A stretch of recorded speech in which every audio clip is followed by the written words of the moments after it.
បងប្អូនក្នុងសង្គម Facebook ទាំងអស់ចូលជួយ share ផងនេះភូមិប៉ាងអលឹមខេត្តបៃលិនណាបងឲ្យតែមេឃភ្លៀងម្ដង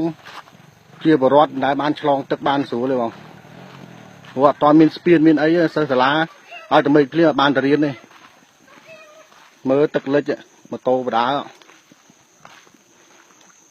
ហើយផ្លូវក៏ពិបាកដែរភូមិប៉ាងអលឹមខេត្តបៃលិនឲ្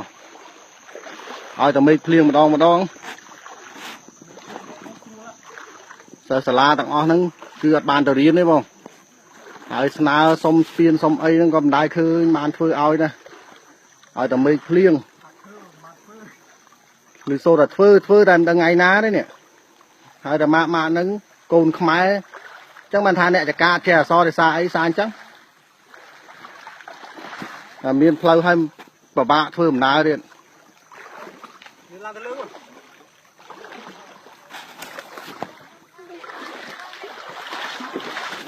តើដល់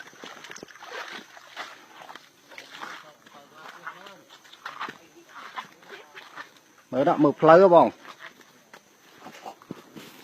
សូមជួយ share ឲ្យ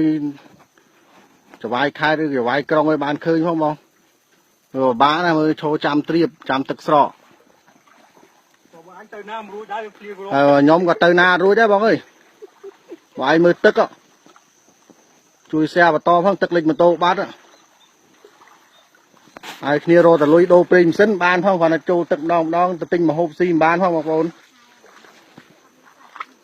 ហើយមកផ្លូវឡើងក៏ហុង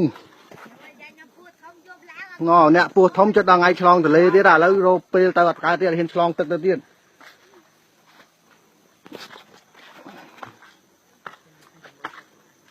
បងប្អូនជួយ share ផងបងប្អូននៅភូមិប៉ាងអលឹមនេះខេត្តបៃលិនសង្កាត់អូតាវ៉ៅប៉ាងអលឹមនៅខាងក្នុងបងប្អូនប៉ាងអលឹមមាន2នៅខាងក្នុងមួយខាងក្រៅមួយអញ្ចឹងអាប៉ាងអលឹមខាងក្នុងបងប្អូនមើលនៅផ្លូវ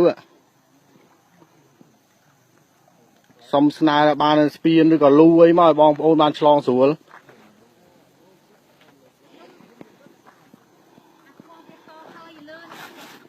អូតដល់ណាក៏មិនរួចដែរព្រោះទឹកលិចបាត់ហើយហ្នឹង